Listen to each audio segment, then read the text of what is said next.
¿Qué tal? Buen día. Sean ustedes bienvenidos a la sesión del día de hoy, en donde ya previamente hablamos sobre conceptos básicos de criminalística, su objeto, los fines, esa fundamentación metodológica, las relaciones que tiene con otras ciencias, como lo es, bueno, pues la biología, la química, el derecho penal, la física, los términos adecuados.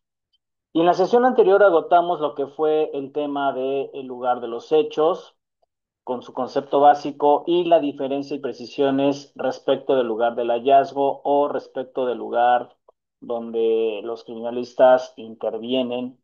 ¿Para qué? Para efectuar un propósito de investigación.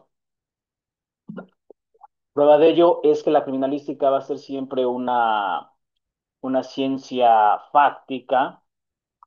Entonces, en esta parte, la ciencia fáctica de la criminalística va a establecer parámetros del método científico. También agotamos ya lo que es la víctima, el victimario o criminal, y esa relación que tienen cuando ya hay un cruce entre ellos, ¿no? Entre lo que son sus elementos fácticos, sus elementos químicos, sus elementos personales, porque recordemos que también puede haber entre la víctima y el criminal un contacto físico previo, ¿no? O un contacto físico durante el desarrollo del crimen. Entonces, en este caso, ustedes van a ir agotando paso a paso con el área de expertise que más les favorezca, ¿no? O sea, cuáles son esas características que poseen en lugar de los hechos, la escena del crimen, quiénes deben intervenir en la escena del crimen, por este lado, cómo se debe intervenir. Esto lo vamos a ir agotando también en las próximas sesiones, pero ya la semana anterior vimos un preámbulo también sobre esas características, ¿no? Del lugar de los hechos. Vimos algunos conceptos básicos de lo que es el primer respondiente, los objetivos que tiene la investigación criminal, ¿no? Siempre va a ser en primera línea se podría pensar que es para establecer la culpabilidad o la responsabilidad penal de un criminal. Sin embargo, también podemos entender que la víctima pudiese estar mintiendo y hay que utilizar todo este tipo de condiciones para establecer parámetros de eliminar sospechosos, de establecer condiciones en donde el criminal pudiera ser también no culpable, no ser susceptible de haber cometido esa conducta violenta. ¿De acuerdo? Bien, dicho lo anterior, vamos a dar paso al tema del día de hoy, que es ya continuar con los aspectos metodológicos de la criminalística, pero ese equipo de intervención en lugar de los hechos.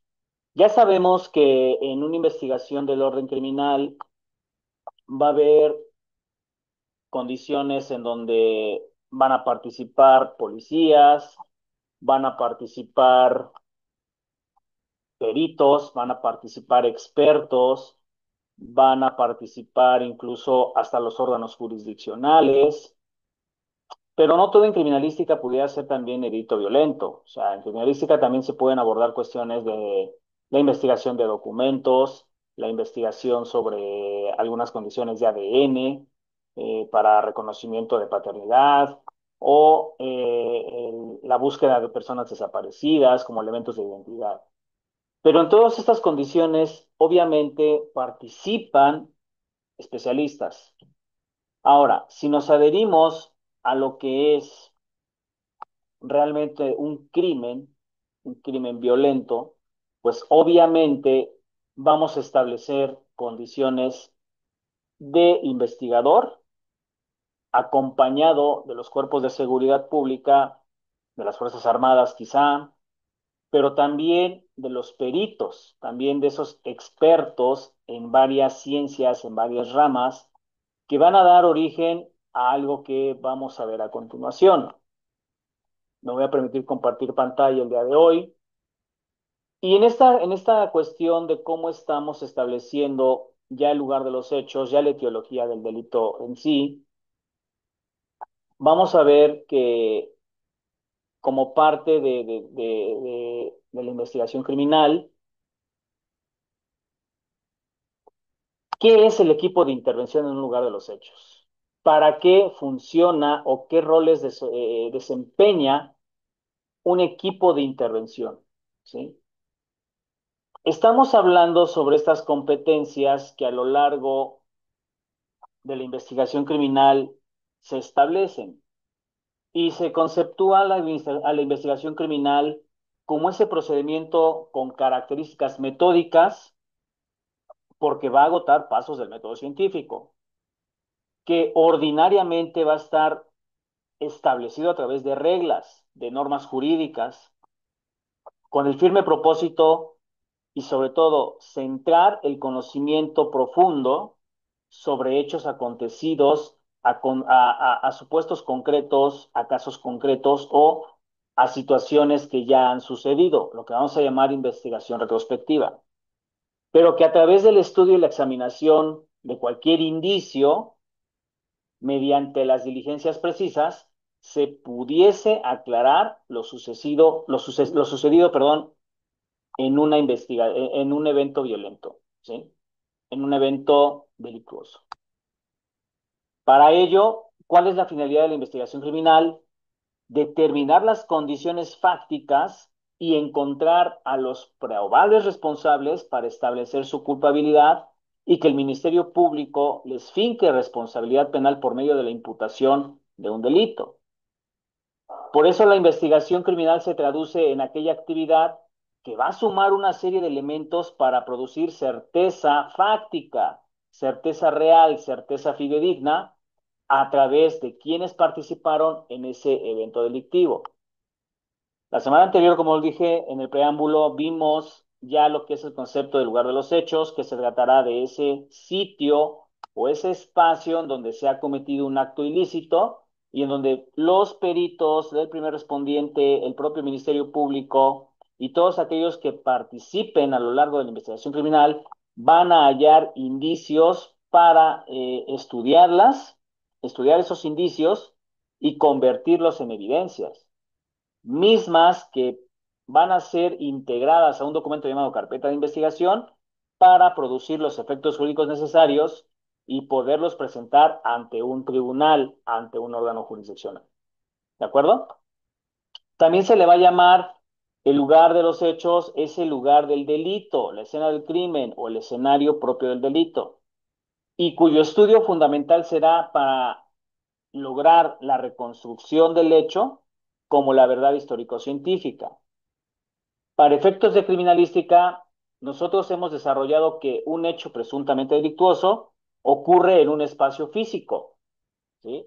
En el que se van a hallar y en el que se van a encontrar indicios que pudieran ser susceptibles de una participación de un delincuente con respecto de un intercambio de una víctima, si es que la víctima haya existido. A diferencia del lugar del hallazgo, recordemos que en lugar del hallazgo solo se van a encontrar ciertos indicios, ciertas marcas, ciertas señales, huellas o vestigios que han hecho un presunto hecho delictuoso, pero sin que se presuma que el desarrollo de ese delito se haya producido en ese lugar. ¿De acuerdo? Entonces, el lugar del hallazgo también va a corresponder a ese espacio físico en el cual vamos a encontrar elementos de prueba o datos de prueba relacionados con el evento investigado y que pudieran haber participado en este. ¿Cuáles son esos elementos de prueba o datos de prueba? Bueno, pues las armas de fuego, las armas blancas, algunos lazos, el propio cadáver, vehículos, agentes vulnerables, agentes químicos, algunos combustorios, etcétera. ¿Cómo se va a proteger y cómo se va a conservar ese lugar? Bueno, ya sabemos que para poder reconstruir un hecho necesitamos de la recolección de todos los indicios posibles, considerados materialmente tangibles, materialmente contributivos. Pero esto no pudiera ser posible si ese lugar de los hechos o esa escena del crimen no ha sido protegida y conservada adecuadamente. ¿Sí? Lograr reconstruir y preservar de manera correcta ese lugar dependerá innecesariamente de la primera corporación policíaca que tome conocimiento sobre ese evento y de la cual resguarde, cuide que nadie toque o mueva nada de ese propio lugar, teniendo en cuenta dos posibilidades: que ese presunto hecho se haya llevado en un espacio abierto o en un espacio cerrado. Esto lo vamos a votar más certeramente en las próximas sesiones, pero bueno, aquí a priori les comento que proteger y conservar en la primera posibilidad debe acordonarse en un radio de 50 metros a la redonda cuando menos, y en la segunda deberá mantenerse vigiladas todas las vías de acceso para que se evite que nadie toque nada que corresponda al lugar de los hechos, al lugar de la escena del crimen, para que nadie modifique, extraiga o coloque algún objeto que pudiera alterar ese lugar en donde se ha suscitado un delito. Ahora bien, será importante mencionar que la primera autoridad policíaca es la que debe tener conocimiento de estos hechos. Para ello está la policía preventiva y que de ellos depende no solo esa protección del lugar, sino también si se tratase de establecer o de encontrar víctimas con vida, pues prestar auxilio debido a la condición que pudieran presentarse. Porque el estar alerta va a prevenir que quizá también el autor o los autores del crimen regresen o en su defecto permanezcan cerca. Una vez que se ha protegido y conservado ese lugar, se debe esperar el arribo de las autoridades judiciales de procuración y administración de justicia y los expertos peritos en cada uno de los campos a aplicar para que se realicen los reconocimientos iniciales y no se modifique nada hasta que no se haya modificado y bien fijado ese lugar de los hechos. ¿De acuerdo? Ahora, como parte de esta inteligencia en la investigación criminal, se va a integrar lo que se llama trilogía investigadora y esto forma parte del equipo de intervención en lugar de los hechos. Ya entendimos que para asegurarlo podemos recurrir o se debe recurrir a los cuerpos de seguridad pública o bien que los cuerpos de seguridad pública tomen conocimiento desde un inicio. Que cualquier ciudadano pudiera también tener conocimiento de ese evento y que a su vez dé parte a los servicios de emergencia, ¿sí? Pero que en esta línea también nosotros establezcamos un perímetro de aseguramiento. Bueno, la integración de la trilogía investigadora resulta de un grupo multi e interdisciplinario que la finalidad es unirse para un objeto de investigación y que ese objeto represente los intereses del propio Estado sobre un hecho delictuoso, ¿sí?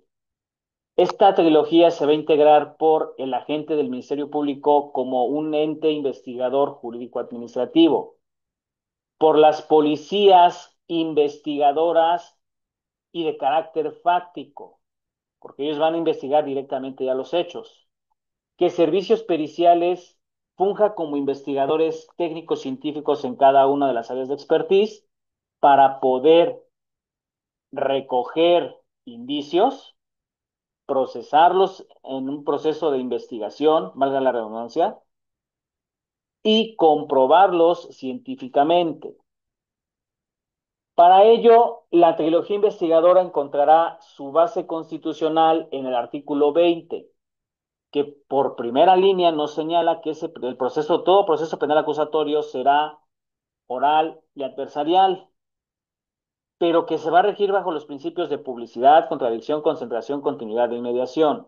Ahora, que específicamente se desprende del apartado A como principio general en su fracción primera, que este proceso penal tiene el objeto principal de esclarecer los hechos para proteger al inocente. Por eso les decía que muchas veces en la investigación criminal no se trata nada más de hallar un culpable o un responsable, se trata también de hallar inocentes, porque, repito, la víctima pudiera estar mintiendo. Procurar que ese culpable o presunto culpable no quede impune y que los daños causados por el delito se reparen. ¿De acuerdo? Entonces, Esta integración de la trilogía investigadora la puede ordenar quien conozca primero de aquella noticia criminal. Es decir, que puede ordenarse tanto para la policía preventiva, la policía de investigación o el propio Ministerio Público. Si se tratase del Ministerio Público quien tome conocimiento primero de la noticia criminal, es obligación realizar dos oficios. El primero dirigido a la policía de investigación para que comience el recado de datos de prueba. El segundo a los servicios periciales y que esta integración de servicios periciales reciba un oficio por cada uno de los expertos que van a participar en la investigación criminal. Es decir, que servicios periciales va a establecer las condiciones no solo lógico-jurídicas, sino fácticas. Si me estoy refiriendo que el Ministerio Público va a recabar eh, datos de prueba, los servicios periciales sí podrán contar ya con elementos de prueba. No es lo mismo datos que elementos de prueba. Hay que ser muy, muy precisos en esa condición. ¿De acuerdo? Ahora, también se debe de acompañar la entrevista a la denuncia de hechos hecha por quien haya tomado conocimiento de ese delito y lo haya debidamente denunciado ante las autoridades, para que en esa inteligencia la trilogía conozca tanto de la noticia criminal como de la denuncia y puedan iniciar la actuación procesal y la actuación fáctica. Sobre todo, emitir algunas recomendaciones para que la investigación tenga éxito. O sea, nosotros vamos a estar muy, muy inmersos en que la investigación sea dúctil, sea veraz, sea oportuna, sea creíble. ¿Por qué? Porque a través de esto nosotros vamos a poder esclarecer los elementos reales de un delito, ¿sí? E insisto en esta parte, lejos de encontrar directamente a un presunto, también pudiéramos encontrar que la víctima está mintiendo, ¿de acuerdo? Ahora, si se tratase de los policías quienes toman primero conocimiento del hecho delictuoso, en el caso que tengan conocimientos de criminalística, estos podrán manejar el lugar de los hechos de acuerdo a los protocolos, no nada más de la criminalística, de las legislaciones, de las normas ISO y sobre todo podrán manejar adecuadamente la cadena de custodia. ¿Por qué? Porque han dominado todas las técnicas de investigación en el lugar. Las han ejecutado. Obviamente pueden y deben solicitar el apoyo de servicios periciales para poder integrar todos esos elementos recabados y transmitírselos al Ministerio Público para que éste integre la carpeta de investigación, porque es mediante oficio que el Ministerio Público la debe ejecutar. Si en el caso que los policías no tuvieran conocimientos de criminalística, ellos únicamente darán conocimiento al Ministerio Público y para que él funja como actor principal y director de la orquesta, por decirlo de alguna manera, para que tome acción de investigador. Ahora, no podemos dejar desapercibido que el policía está obligado a eliminar fuentes de peligro, ¿sí? O sea, cualquier persona que no tenga nada que ver con el lugar de los hechos, cualquier persona que se presuma pudiera ser el autor material de esos hechos. Ahora, en esta condición, independientemente de sus conocimientos, el policía siempre debe preservar el lugar de los hechos porque va a actuar como el primer respondiente de la investigación criminal. Su naturaleza jurídica de lo que es la trilogía investigadora la vamos a encontrar en el artículo 212 del Código Nacional de Procedimientos Penales, que a tenor nos habla que quien tenga, que si el Ministerio Público tiene conocimiento de la existencia de un hecho que se presuma como delito ante la ley, este dirigirá la investigación penal sin que se pueda suspender, interrumpir o cesar, salvo en los casos que autorice la propia ley. Ahora, que la investigación debe realizarse de manera inmediata, que tiene que ser eficaz y eficiente, exhaustiva, profesional, imparcial y sobre todo en apego a derechos humanos porque debe estar libre de estereotipos sociales y discriminación, desde luego. Esa investigación siempre va a estar orientada a explorar cada una de las líneas de investigación posibles. Uh-huh. Y que a su vez permita a llegar de manera más certera para el esclarecimiento del delito y sobre todo identificar a quién lo cometió o quiénes participaron en esa comisión del delito. El artículo 213 de la misma codificación adjetiva nos señala que el Ministerio Público tiene un objeto de investigación y cuál es reunir indicios para esclarecer los hechos punto por punto, sustentarlos con datos de prueba para efectos de ejercicio de la acción penal y formular la debida imputación contra aquella persona que haya participado o que haya cometido en ese evento y solicitarle al órgano jurisdiccional la respectiva reparación del daño. ¿Cómo está constituido el lugar de los hechos? Pues por policías y peritos. Uh-huh. Una vez que estas dos figuras han tomado conocimiento del hecho, se van a constituir en el lugar de los hechos. ¿Para qué? Para tomar en cuenta que hay que eliminar fuentes de peligro, hay que acordonar y asegurar el propio lugar de los hechos, hay que buscar e identificar cada uno de los indicios que se presuman han participado en ese crimen, fijar, levantar, embalar y asegurar cada uno de los indicios de manera oportuna, de manera profesional, de manera segura, porque pudiera caber la posibilidad que en ese levantamiento, embalaje y aseguramiento de cada indicio, pudiera haber material peligroso que pudiera poner en riesgo la vida de todos los intervinientes en esa investigación criminal.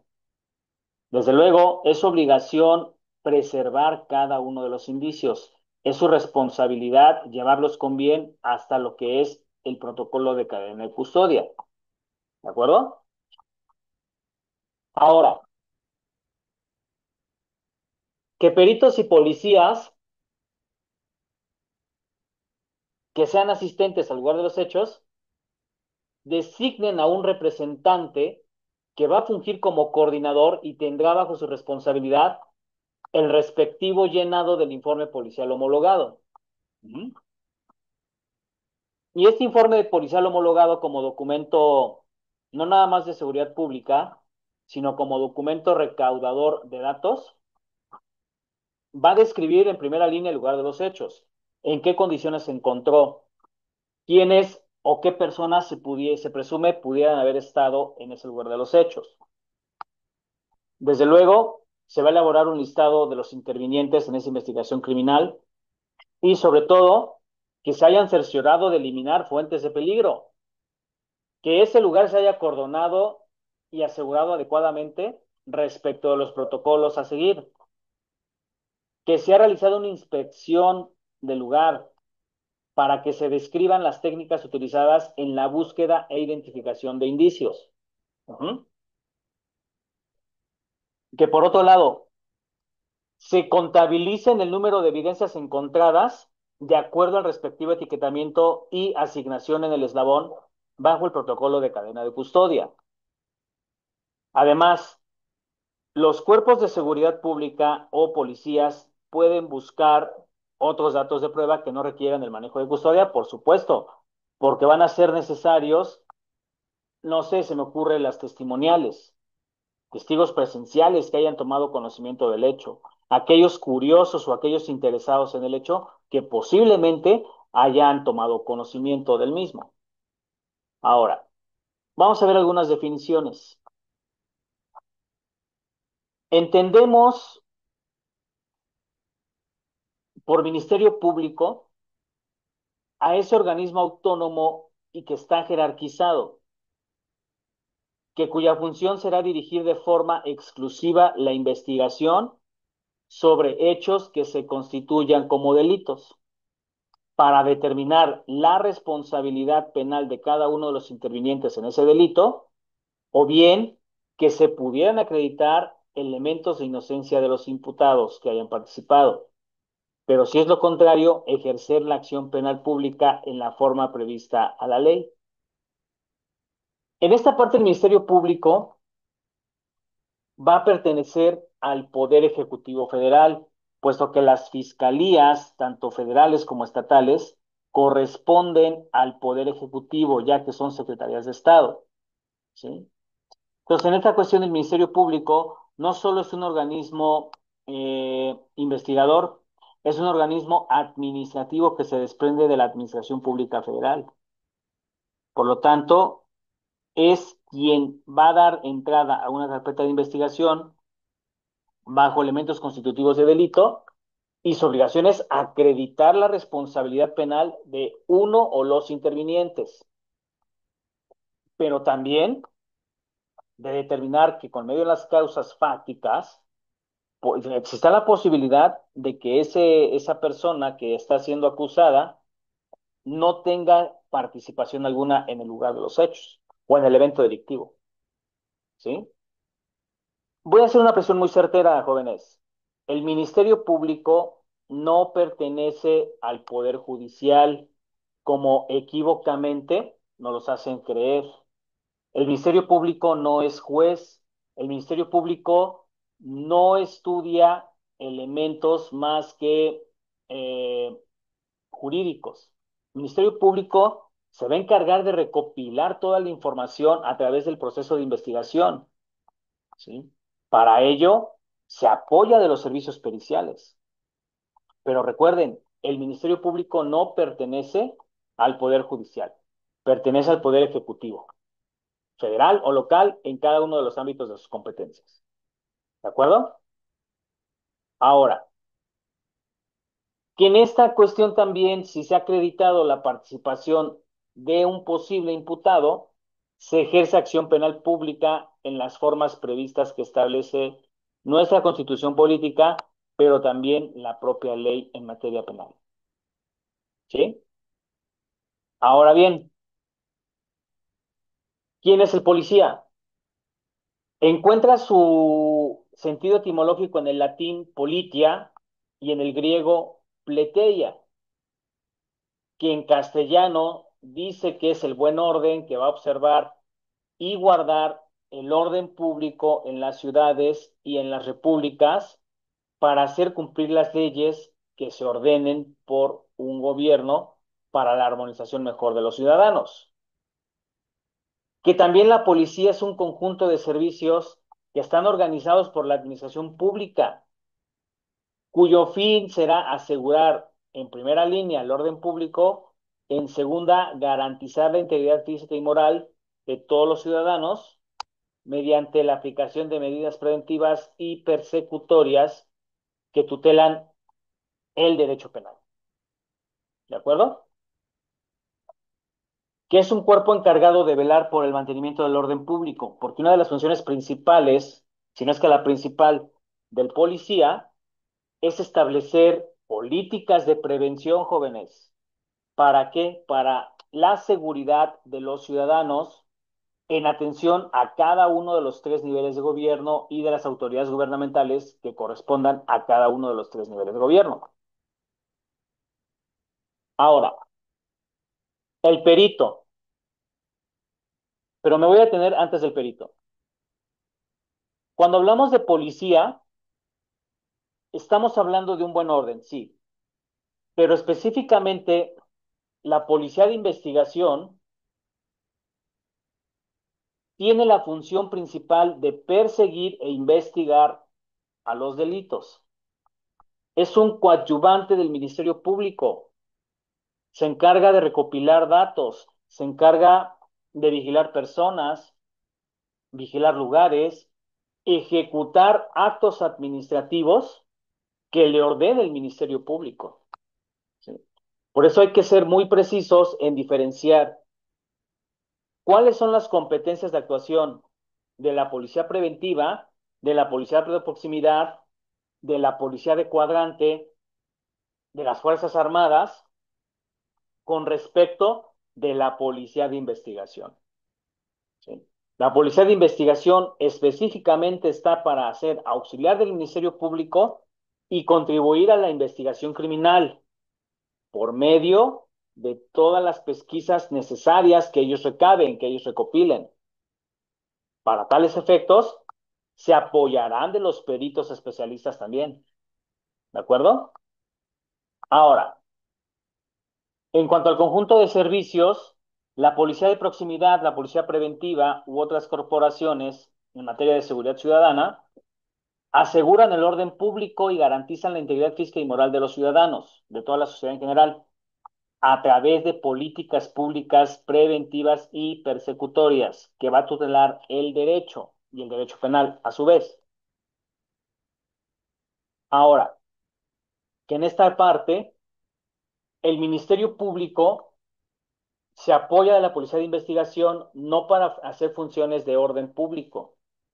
El Ministerio Público se apoya de la Policía de Investigación para ejecutar actos administrativos que les sean encomendados, como ejecutar un orden de aprehensión, participar en lugar de los hechos, resguardar al personal de servicios periciales que trabaja en la Fiscalía.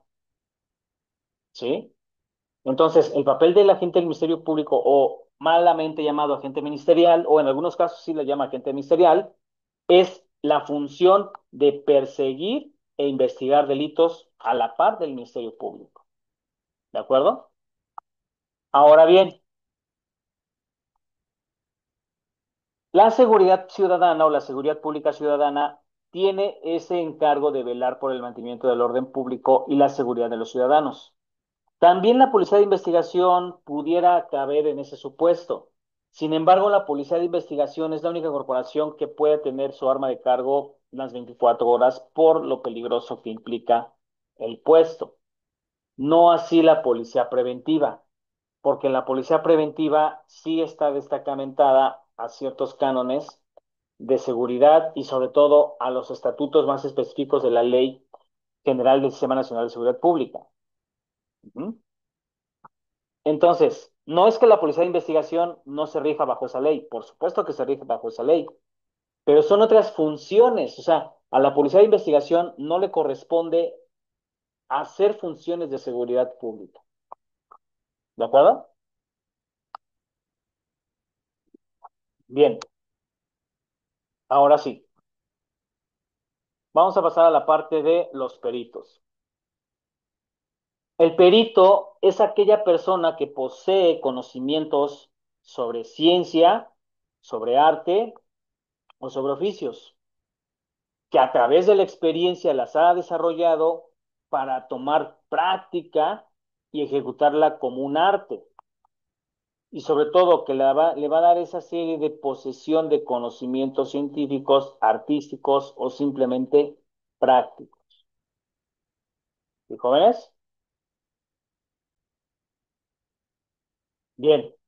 Entonces, ese perito también contribuye a la investigación criminal porque al ser llamado persona, puede ser llamado por una persona, puede participar en juntas o bien puede ser llamado por la justicia penal, en este caso, para determinar y versar sobre hechos que de acuerdo a su apreciación y expertise, solamente él conoce de nociones muy especializadas. ¿De acuerdo? El perito también va a emitir un informe pericial de acuerdo a su opinión experta, en la cual ha sustentado su argumento en la ley, en las nociones fácticas, en el método científico, y que de acuerdo a las reglas y técnicas no debe hacer juicios a priori, no debe hacer juicios de responsabilidad a priori, porque eso puede ser muy peligroso, ¿sí? Esa función específicamente le corresponde a los jueces. ¿De acuerdo, jóvenes? Entonces hay que tomar en cuenta mucho que el Ministerio Público, apoyado de la policía y de los peritos, nosotros Estamos en esas directrices de cómo estamos estableciendo la investigación criminal. Por tanto, las técnicas apoyadas de la tecnología investigadora van a hacer una buena investigación criminal, van a proyectar ciertos cánones de cómo está trabajando no solamente la justicia, sino también las figuras administrativas que son coadyuvantes a la justicia. Esta técnica de protección de los hechos pudiera dar inicio cuando se toma conocimiento de alguna conducta que se presume delito y que la primera condición es proteger inicialmente ese lugar de los hechos o ese lugar del crimen. Ujú. ¿Y qué implica proteger inicialmente? Bueno, pues mantener de inmediato la intangibilidad del espacio físico, es decir, que no se deba tocar nada, que no se deba mover absolutamente nada, que ese lugar tiene que estar tal cual hasta que lleguen los expertos, hasta que llegue la persona llamada Ministerio Público que ha tomado conocimiento de los hechos, pero que a través de esas condiciones de espacio físico nosotros pudiéramos hallar elementos, rastros o indicios que sean vinculados con el evento criminal y que se van a regir bajo una delimitación de criterios amplios. O sea, no podemos trabajar específicamente todos los peritos en un lugar, ¿sí?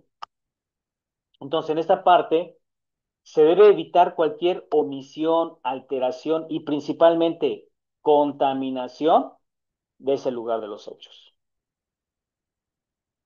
Que de acuerdo a la protección del lugar de los hechos, se exige el acordonamiento o más bien la designación del perímetro dentro del cual se halla la existencia de mayor cantidad de elementos, rastros o indicios.